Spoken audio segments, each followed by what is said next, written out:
Өлімді жеңген әйел. Гүлбану Баубекқызы. Жайсыз хабар. Қала бойынша Қытай тұмауының теңдеп тұрған шағы еді. Күнделікті жұмысына барып келіп жүріп, жолшыбай жұқтырып алды ма, таңертеңгілік еңсесі езіліп, басы соқылдап, айғаным төсектен әрең көтерілді. Астына төселінген ақ сейсепке терс сіңіп, дымқылданып қалыпты. Денесі тіркене орнынан тұрған ол, халатын жамылып, ванна бөлмесіндегі үй аптекасынан градусникті алып, қолтық астына қыстырған. Сосын қайтадан орнына келіп жатты. Дене қызуы не төмен емес, не жоғары емес, 37 мен 38-дің аралығында тұрып қалғаны. Бұл деген дәрігер тілмен айтқанда аса жақсы нәрсе еместін. Яғни қуаты азайған адам ағзасы дертпен жекпе-жекке шығудан тайсалып әлсізденген кезі. Мұндай кезде көптен тығылып жатқан созылмалы дерт атаулы шетінен бас көтеріп, жандана бастайтын аян. Дәрігердің қабылдауында болғанда бір апта үйде жатып, емделу қажеттігін ескертіп, дәрі-дәрмекке деп сала құлаш қағаз жазып берді. Ең күшті деген дәрігерлерді қымбаттығына қарамай сатып алып ішіп те көрді. Тіпті болмаған соң халық еміне жүгініп, түрлі дәрілік шөптерді де қабылдаған. Не бәле болғанын қайдам, тұмаумен басталған мына дертті өзіне сағызша жабысып қалған ба, арылатын емес. Күннен күнге өзін жайсыз сезінуде.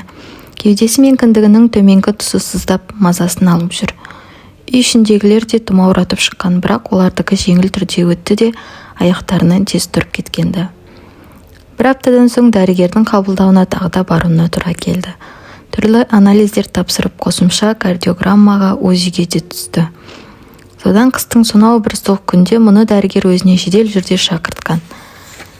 Сөзі неден бастарын білмегендей, сәл кібіртіктеген жас дәрігер жайсыз хабардың шетін естіртті.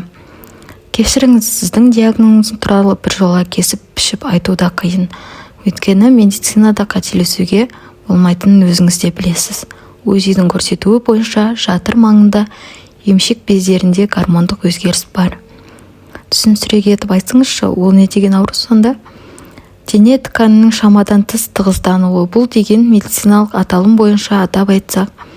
Айналайын-ау, мәймен көлемей турасын айтпайсың ба?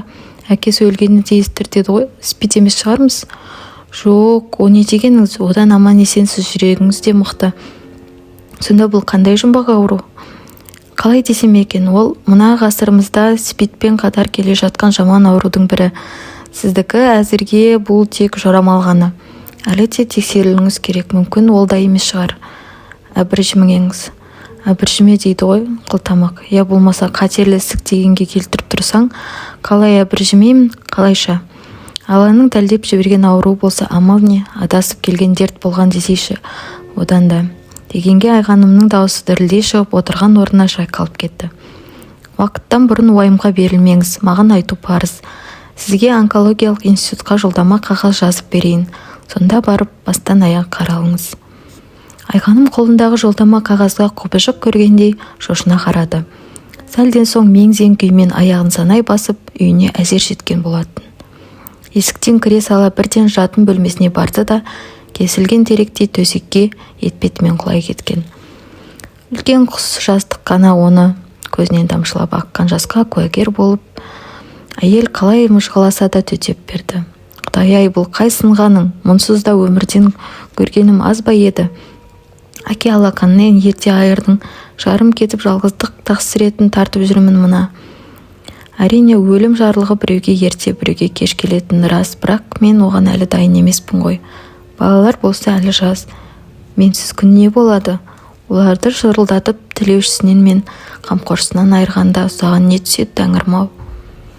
Кешке қарай орнынан тұрған айғаным ісініп кеткен көзін мұздай суық сумен ұзақ шайып, өзін жөнге келтірген болды. Үй ішіндегілерге ләм-мим деп еш нәрсе айтпауға бекінген еді. Бірақ шешесінің қабағына қарап өскен тұңғышы сүзден толы өңіндегі өзгерісті сезгендей, жалтақтай көз тастап, иығын құшақтап өзіне тартты. Мама, жылағансың ба? Кім ренжітті? Ешкім, жай әншейін, тұмаудың әсері болар. Өзің емтиханды қалай тапсырдың? 4-тік алдым. Дегенмен мама, сіз көп уайымдай бермеңізші, аурудан да жазыласыз, көресіз, әлі-ақ бәрі жақсы болады. Айтқаның Алланың құлағына шалынсын, балам. Айтпақшы, қараңғы түсіп кетті ғой, сен мектеп жаққа барып Айбекті ертіп келсеңші. Мақұл, қазір. Сөйте ғой, менің тірек сүйенішім де, үмітім де өзіңсің. Сен қандай болсаң, ана інің де сондай болады. Осы есіңде болсын, балам. 2 аптада еш нәрсеге құлықсыз, әрі-сәрі күйде жүріп алды. Күндіз жұмыста болса да санасын қаузаған әлдебір қорқынышты ойдан көңілі кілкіп, бүкіл өн бойында шаншу қадалғандай сезінетін. Ешкіммен сөйлесуге де құлқы жоқ, біртүрлі томаға тұйық күйге түскен. Ұйқыдан да безді. Түні бойы енді не болады, не істеймін? Әкесін шақыртып ұлдарын табыстасам ба екен?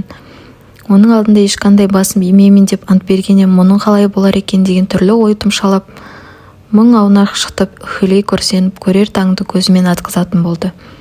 35-тен енді асқанда дәм тұзымның таусылғаны ма? Неге бұлай? Сен көп ұзамай өлесің, күнің санаулы деп ызыңдап, санама сағызшы жабысқан сасық ойдан қайтсем арылам. Әрі-сәрі ойдан шаршаған Айғаным жұмысына барды да кезекті демалысын сұрап арыз берді. Содан сол жерден бірден институт жаққа жол тартқан. Жүрегі қобалжып, табалдырықтан әрең аттады. Клиниканың кіре берісіндегі үлкен холдың 2 жақ қатарында ауруларды тіркеу орны орналасыпты. Едені айнадай жылтырып жатыр. Әр жерде кезек күткендерінің арасымен өтіп, бұрыштағы алдында ешкім жоқ бос отырған медбикеге жолдама қағазын тіркетті. Сәті түсіп профессордың өзі қабылдап жатыр екен. Күруін кірсе де іркіліп тұрып қалған Айғанымға отырыңыз дегендей іздеп білдіріп, дәрігердің берген жолдама сараптамасына асықпай көз жүгірткен. Тыр өңі жасамас ер кісінің аясы кең, мейірлі көзі шуақ шашып тұрады екен. Деп барып, сәл күрсінген ол бұған сұраулы жүзбен қарады. Неге үрпейіп қалғансыз? Қазір медицина жетістігі ұланса зор ғой. Сонда да қиын екен. Өзіңізге берік болыңыз. Қысқасы, уақытты созбай ертеңнен бастап клиникаға жатуыңыз керек. Сіздегі дерттің жедел дамитын түрі де болады. Оқыған, жөн білетін білікті жан ретінде айтарым сол. Өміріңізге соңғы нүкте қойылып, ақтық деміңіз таусылғанша аурумен күресе біліңіз. Біз де қарап қалмаспыз, көмек көрсетіп жеңіске бірге ұмтыламыз. Сіз боп, біз боп солай етейік, айналайын. Жеңе алмасам ше? Әлі де өз құлағына өзі сенбей отырған Айғаным бетінен сырғи аққан көз жасын сүрткенде жоқ. Дәл қазір сізге қиын, түсінемін. Мұнда ең басты нәрсе қорқыныш пен күдікті санаға енгізбеуге тырысу. Өзіңе, дәрігердің көмегіне, ертеңнің бар екендігіне сенбеушілік, денедегі кеселдің өрши түсуіне жол ашу деген сөз. Менің сізге қоятын шартым мынау. Дәл осы сәстен бастап миыңыздан уайым, қайғы, өкініш, әттеген айдың бәрін бір жола шығарып тастауға тырысыңыз. Оның бәрі қара энергияның әсері. Келістік пе? Айғаным үнсіз басын изеді. Онда ертең сағат 9-да 7-ші палатаға жатып орналасыңыз. Мен медбикелерге емдік нұсқау сілтемен қазірден бастап жазып қоямын. Мақұл, ертең келіп жатамын. Жуынып, шайынып, ертемен мешітке барды. Аллаға сеніп аруақтарға бағыштап садақасын берді. Түс ауа өзіне жақын сырлас құрбысымен тату-тәттілігі жарасқан көрші келіншекті үйіне шақырып шай берген. Клиникаға бір бас сұқса, емі бітпей шыға алмайтын сыртқы тірліктің әу-жайын өздеріне тапсыспайтынын айтып өтініш білдірді. Әсіресе мына ауруы жайлы аса дабыра қылмаңдар деді. Ұлына да үй мен түздің тірлік тауқымын тапсырып, маңдайынан сөйтіп бір түрлі жеңілденіп қалғандай сезінген. Қабағына қарап, ішкі жан дүниесін айтпай түсінетін құрбысы Нұргүл ғана бұған сынай қарап тұр екен. Мінезі шорт, тура айтатын ол оңаша қалған сәтте айтып шыжырғып алды. О, Айғаным, бәрімен бақылдасып болдың ба? Ойлан, тағыда біреу-міреу қалып қойған болар, деді ол әзіл шынын араластыра сөйлейтін әдетімен. Сіңлім келуі керек еді, кешігіп жатыр ғой. Ол келгенше өмір жасың бір шама ұзаратын болды. Ал сосын ше, қойшы, сене деп тұрсын, мынандай жағдайда қалжыңның өзі ауыр тиетін білесің. Енді өзің ғой тап бір, қазір өлгелі жатқан адам боп. Тани алмайшын мұны өзіңді қайсар едің. Білмеймін, бәрінен де шаршап кеттім. Қой, мынауың болмайды екен, жүр кеттік. Ана Алатау кинотеатрында бір қызық кино жүріп жатыр екен. Қайдағы кино? Адам аурухана жатқалы тұрғанда. Сонша асықпасын қайтеді сол жаққа, аурухананың 4 қабырғасында қамалмай тұрғанда сен киноға ертіп барам. Солай. Натали деген эротикалық фильм науқасты дертінен айыртып, тіпті өлгендерді тірілте алады дейді ғой. Соны барып көрейшін, мен солай ма екен? Ха-ха-ха. Нұргүл, осы сенің өмірге жеңіл қарайтының кейде сені түсіну қиын. Иә деген, сол өмірге ауыр қарайтын сенің түрің мынау ғой. Ауру тауып отырған. Болмашы нәрсеге күйгелек дейсің. Міне бүгінде енді қайтып ортамызға оралмайтындай болып, қайдағанын бастап көңіл күйімізді бұздың. Олай етуге болмайды. Серпіліс керек. Жүр, кеттік. Пысық құрбысының тықақтауымен бұлар үйден шығып, үш келіншек кинотеатрға барып, аталмыш фильмді қызықтаған. Ойын шыны аралас, ойнақы түрде түсірілген дүние екен. Ойланасың, күлесің, жылататын жері де бар. Көбіне тек күлетіні тұсы көп. Көтеріңкі көңіл күймен кинодан шыққан соң бұлар сол маңдағы кафеде отырды. Би-билеп, дәм татып, шараптан да ішіп, сәл қызыңқыраған Айғаным түн ортасы үйіне оралғанда. Ертеңіне жұмысынан сұранып келген Нұргүл күйеуі екеуі Айғанымды емдеу орнына жеткізіп салысты. Бір бетке тік мінезді Нұргүл өзімен қабаттаса бір жүрді. Сағат 3-кі демалыс сәтіне дейін палатасындағы кереует қасында отырып, сосын кеткен. Құрбысының осындай жақынына деген жанашырлығы, өр мінезі Айғанымға да ұнайтын. Бұл жолы да өзіне сәл уақыт болса да, ауруын ұмыттырғанына риза болып қалды. Айтқан ақылыңды орындаймын деп уәде беріп, шығарып салған. Анаңнан артық кімің бар? Анам ауылдан дәл бүгін келіп қалады-ау деп күтпеген ол, палата есігі ашылып жайлап басын сұққан анасын көргенде, мама деген қуанышты даусы еріксіз шықты. Айналайын-ау, ұйықтап жатсаң шошытпайын деп абайлап кіріп жүрсем, деп күлімдеген анасының әжімді көзінің айналасына мейірім шуағы үйірлене қалыпты. Еркелете маңдайынан сүйіп жатыр. Жақ еті арса боп жүдеп қалған анасын Айғаным да аяп кетті. Мама, сіз қалай, қайдан жүрсіз? Мені мұнда деп кім айтты? Сөйтіп те сұрай ма екен тәйірі. Көптен жүрегім суылдап, қағысы жейіліп, сол қабағым тарта берді. Бір нәрсені сездіме құрғыр, іштей Аллаға сиындым. Ел жұртымнан, жақынымнан аулақ, мезгілсіз шақыратын әтешке арнасынан асқан ағынды суға көрінсін деп ем. Содан жыбыршып үйде отыра алмай, таңертең поштаға барып, үйіңе телефон соққам. Хабарды ести сала сөгіт жол жүріп келіп тұрғаным осы. Үйге соғып немерелерімді искеген де жоқпын. Барамын ғой кешке дейін. Сен мына жерден шыққанша бас көз боламын оларға деп анасы қашанғы әдетімен бар ойын бірден лақ еткізді. Бекерге әуре болып қалай жеттіңіз? Ана Ілес ханның баласы жеткізіп салды. Құдайға қараған бала екен. Күт десеңіз күте тұрам деп сыртта қалған. Аурухананың адресін біледі екен, тез жеттік. Тізімді қарап палатаңды тауып бергенде сол. Жарқын ба? Ол да жігіт болып қалған екені. Уақыт-ай, кеше ғана көшеде шақпылдап жүрген боқмұрынның бірі еді. Енді өсіп бір қажетіңе жараған екен ғой. Мама, өзің қалайсың? Біраз бопты сені көрмегеніме. Құдай деп, қу тірлік деп жүріп жадырмызда. Мал жан ана келінге қалды. Қазіргі жастар бала бағуға епсіз бе? Ана кішкентай неменеге байланып қалдым емес пе? Сүйдім ақ көзі тіфа тілім тасқа, көзім тайса болды, ауыртып қала беретін кім біліпті? Айтпақшы, дәрігерің не деп жатыр? Тексереміз, сосын жағдайға қарай емдейміз дейді ғой. Тұқымымызда болмаған нәрсе демедің бе? Аса уайымдама, әлі-ақ жазылып кетесің. Айтқаның келсін, маматайым менің. Анасы кетерінде қолынан қатты қыса құшақтап бетінен сүйді. Көз жасын көрсеткісі келмесе де бір түрлі жасып қалғанын байқалып тұр. Анашым, қорғанышым, жебеушім менің. Бұның ішкі ойын сезіп қойды ма, ол бойын тіктеп көтеріле отырды. Жүзі салмақты, әжім басқан маңдайын алақан сыртымен бір сипап өтті. Қызым-ау, сен бұлай ауырдым екен деп еңсеңді түсірме. Мықты едің ғой, төлбасым менің. Бұл әжесін есіне салғаны. Айғаным мына өмірдің есігін ашып туылғанда, үлкен әжесі есімін төлбасы деп атамақ болған екен. Басқалары Айғаным десе де сол кісі 6 айлық кезінен бастап бауырына салып, өле-өлгенше мұны төлбасым деп атап кеткен еді. Анасы самбырлай сөйлеп, сөзін әрі қарай жалғастырып отыр. Бізді қошы аз ба көп пе Тәңірдің маңдайға жазғанын көріп келеміз. Құдайдың құтты күні осы, көзіме көрінгендердің мұң азабын көрсетпей ал, солардың алдында ал деп тілеумен жүремін. Алған жасымды сендерге берсін оданды. Олды ұяға қондырып, қызды қияға ұшырып, борыштан құтылдым ғой. Менің де қыңқылым көбейіп жүр. Ана жаққа ертерек барып алған әкеңе де керек болып жатырман ба, кім біледі. Анасы әзілдеп солай десе де бір сәт жанарына беймәлім сағыныш күлкіп, бір тамшы жасын көрсеткісі келмегендей теріс айналған. Иығы еңкіш тартып есіктен шығып бара жатқан оның соңынан қарап қалған Айғанымның жүрегі шаншып сыздағандай болды. Анасы өлмес болсайшы, 10 баласының ауыртпалығын жалғыз өзі көтерген қайран апам. Сен не көрдің мына өмірден? Ажабынан азабы көп әйел жолы деген сол. Көкірегінде тұнған арманы көп.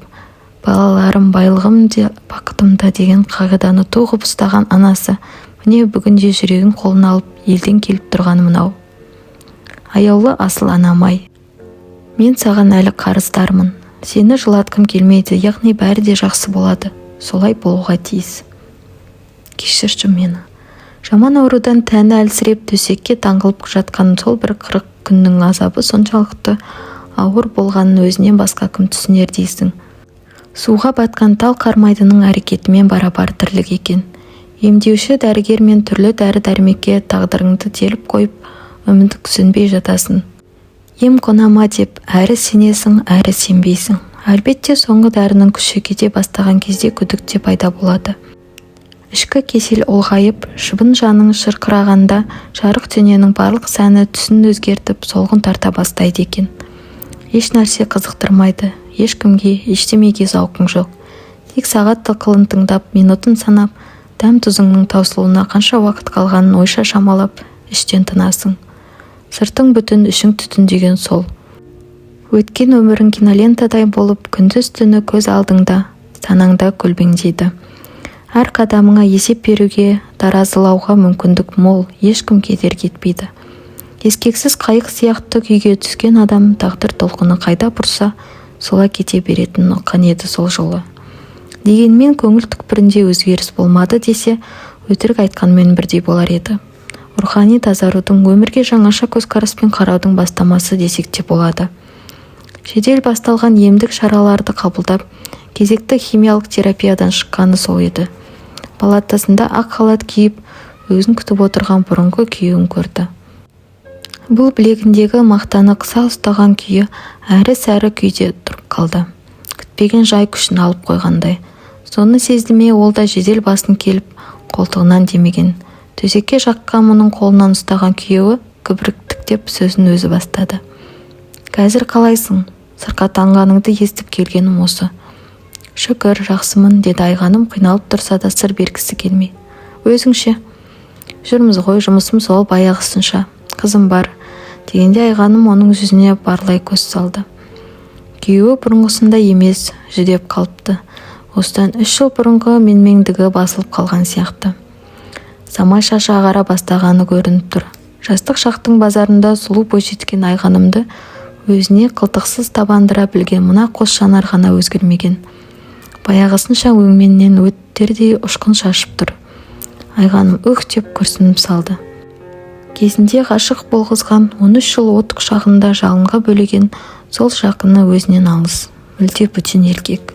Тек отты жанары ғана тура қараудан тайсақтап, кірпік астына жасырылып тұр. Екі оттың ортасында қалу еркекке де оңай емес ау. Сезім шіркіннің ақ жаңбырға ұқсайтыны рас. Апай-топайы басылған соң ақылыңа келесің. Менен 15 жас кіші келіншегің сүйсе сүйетін шығар. Жастың аты жас емес пе? Дегенінен шықпаса тентектігін жасап жүргені де. Отбасында 13 жыл төсек жылуын бөліскен мен мына сенімен ажырасқанда қандай қиналдым десеңші. Балалар болмағанда, бірақ сен оны білмейсің, білмей-ақ қой. Апам келген екен.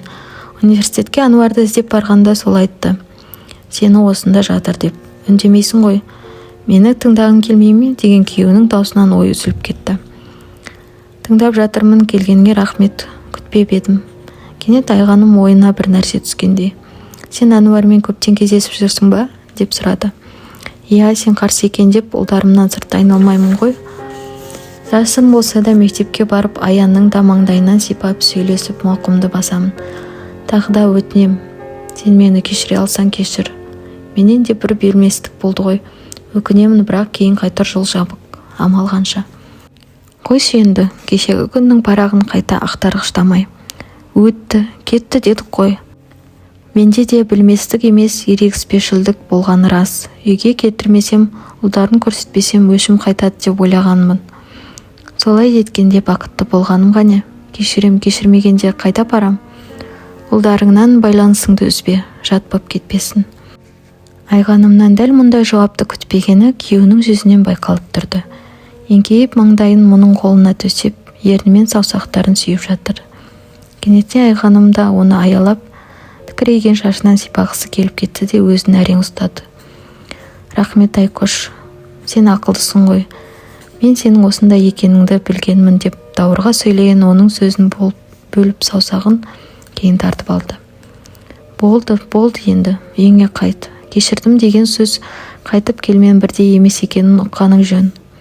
Мә, мынаны қызыңа апарып бергейсің деп Айғаным тумбочка үстіндегі бір қорап конфетті күйеуіне ұсынған. Ол кеткен соң тоң боп қатқан көңілінің тез жібігеніне Айғаным өзі де таң қалды. Дәл қазір өзін сергек сезінетін сияқты. Сонда қалай? Бір ғана кешірдім деген сөзбен ақ үлкен ауыр жүктен айырылғаны ма? Ондай болса неге ертерек кешіре салмады екен? Оны да өзінде қинай бермей. Ыза күйіктен, кекшілдіктен не пайда тапты жылағаннан басқа. Тіпті еркек атаулының бәрін қаралап, жек көріп кетті емес пе? Я, бір ауыз сөз қасіретті тияды деген рас екен-ау. Айғанымның ойын қуаттағандай терезеден төгілген күн шуағы бетін шамшылап жымыңдағандай болды. Жеңіл күрсінген әйел көрпешесін өзіне тарта жамылып, аяғын еркін соза ыңғайлана жатты. Сол күні, сол түні Айғаным еш алаңсыз, армансыз ұйқыға батқан еді. 3 жыл бойы көңілінде беріш боп қатып қалған жараның аузы алынғандай еркін таныстауда. Сен кімсің? Беймезгіл есік қаққан. Кіруге бола ма екен? Есіктен өзінен де үлкен гүл шоғырын көтеріп, бейтаныс жігіт кіріп келе жатты. Орта бойлы, талдырмаш денесінен гөрі ана қолақпандай кавказдық мұрны ерекше көзге түседі екен.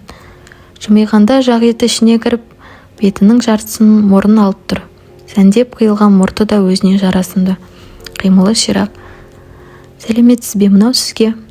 Рахмет, ненің құрметі бұл? Кешіріңіз, сізді сұрамытып тұрмын десем өтірік айтқан болар едім. Кімсіз? Түсінемін, сіз мені көрдіңіз, бірақ есіңізде қалмаған болсам өкінішті. Мен осында томографиялық әдіспен рентген УЗИ-ге түсіру кабинетінде жұмыс жасаймын. Есімім Жасын. Айғаным есіне әлдене түскендей қызарақтап сыңқ етіп күлді де ойланып қалды. Иә, есіне енді түсті. Ауруханаға түскен соң 2 күннен кейін сол кабинетке тексерілу үшін барғанда. Ішке кіргенде жабық терезенің оң жақ қапталындағы монитор алдында бір жігіт отыр екен. Оған мойын бұрмастан, шешіне беріңіз, беліңізге дейін жалаңаштануыңызға болады деп дауыстады. Мен бұған дейін өз поликлиникамда УЗИ-ге түскен едім ғой, сол жарамай ма деді Айғаным, әлі де болса шешінгісі келмей. Ол жерде әйел дәрігер түсірген болатын, ал мынау бөтен еркек, әрі өзімен қатарлас. Күйеуінен басқа ешкім көрмеген кеудесін бұған қалай сипалатып қояды. Жоқ, ол жарамайды деген жігіт басын көтеріп бұған қарады. Біздегісі қазіргі техниканың ең жаңа дамытылған түрі. Осының қорытындысына қарай ем тағайындалады. Ол сіз әлі шешінбегенсіз бе? Болыңыз. Жарайды, әрі қарап тұрыңызшы. Мырс етіп күлген жігіт басын шайқап теріс айналған еді. Шешіне сала аппақ анарын қос қолымен жауып, ол нұсқаған орынға келіп жатты. Бірақ қолын кеудесінен алғысы жоқ. Дайынсыз ба? Я.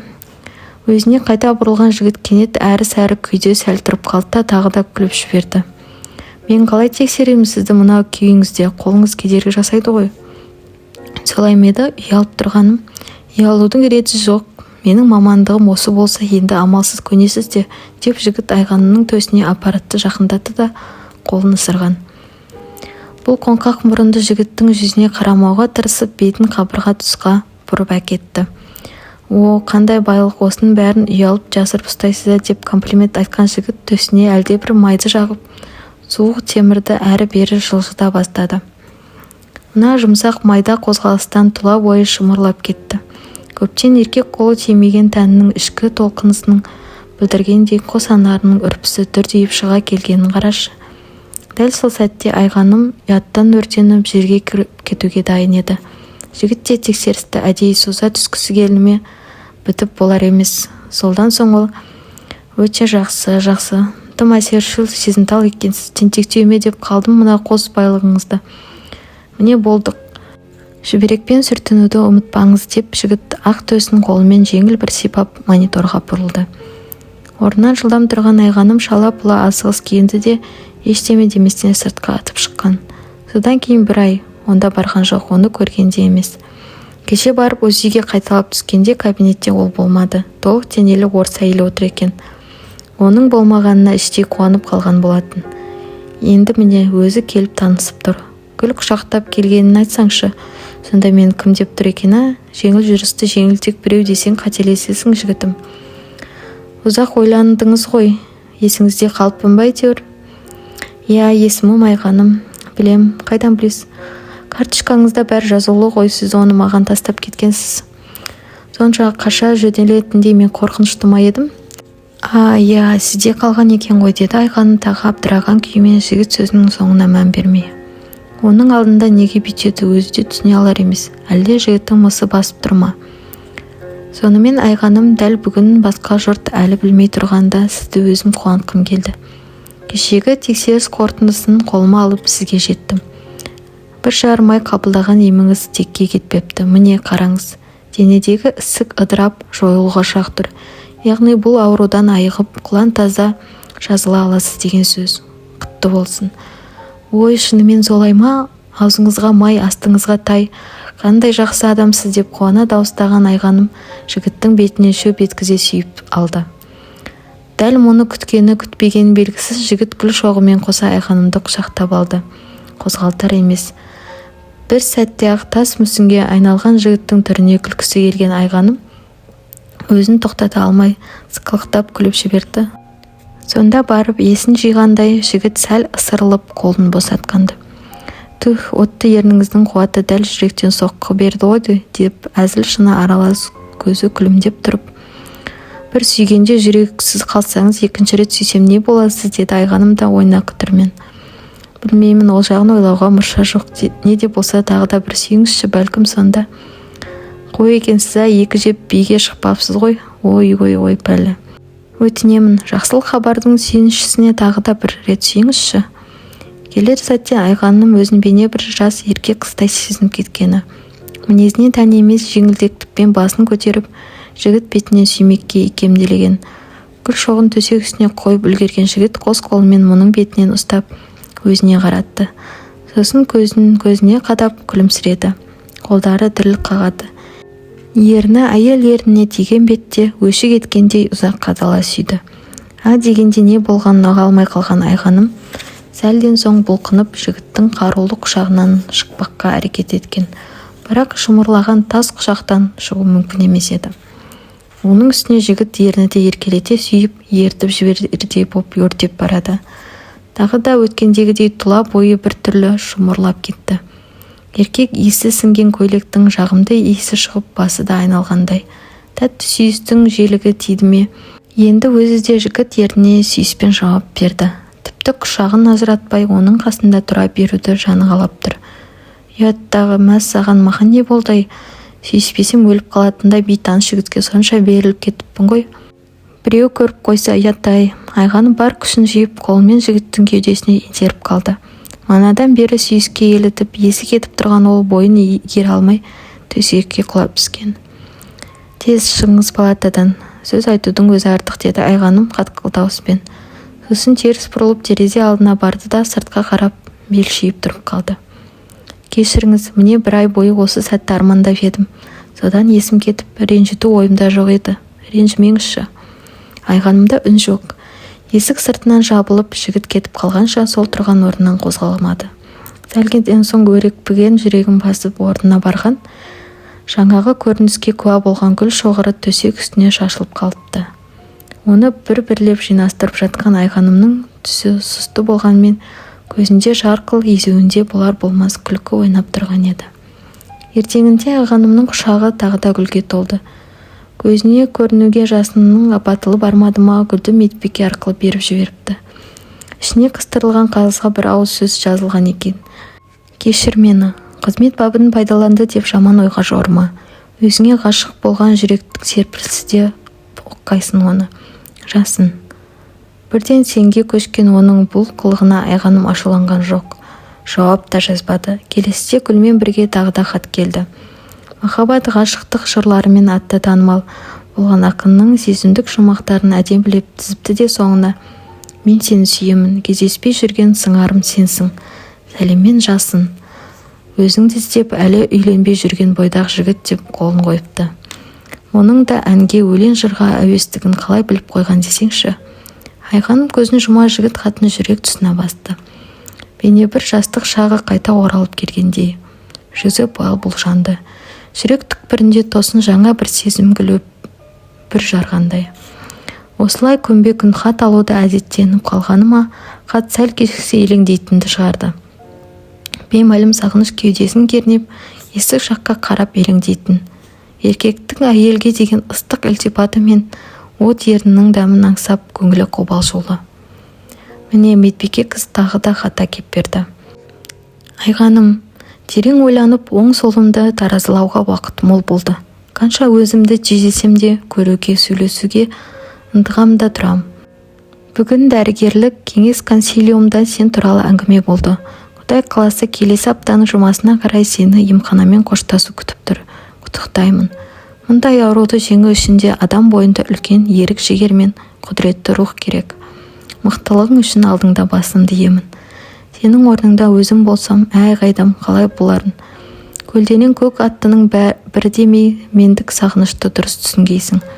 Кеш болса да махаббатымды кездестіргеніме бақыттымын. Үмітке толы көңілімді кері қайтармай, нұрлы жүзіңді бір рет болса да көрсетші. Кездесейік, танысып, білісіп сырласайық. Ар жағын тағдырдың жазуы білер. Емханадан шығарсың. Тән азабын тартқызған ауыр күндер артта қалар. Мен сенен хабар күтем. Әлі бір апта бар ғой, қабырғаңмен кеңес. Үй қызмет телефоным мынау. Ұялы телефон номерім. Жасының. Өз тәніңді, өміріңді сауықтыр. Жұлдызым, жүзіңнен күлкі үйірілген. Арайлы кірпігінен бір ұшқын шашып өттің, сөйттің де ғашық еттің. Қабырғада ілулі тұрған радиодан күмбірлеп ағылған әсем ән бөлме ішіне шашу шашып тұрғандай. Бүгін Айғаным үйінде әсем әуен әсерленген ол орнынан сергек тұрған. Көңілікте бәрі де орнында, қуанышты. Өмір сүру қандай керемет. Бүгін ол жасынмен кездеседі ғой. Солай деп шешіп кеше-кешке қарсы еместігін білдіре телефон соққанда қуанғаннан айран ғасыр болған жігіт алғашында тұтығып сөйлей алмай қалды. Өзі де жас қыздай алап ұртып, не тыңдап, не айтқаны белгісіз күй кешкен. Жуынып болғаны сол еді, дәлізде тұрған телефон шыр ете түсті. Апай, деді телефондағы жіңішке дауыс тірілдей сөйлеп, жылап тұрғаны сезіліп тұр. Менің де өмір сүргім келеді, маған сіздің көмегіңіз керек.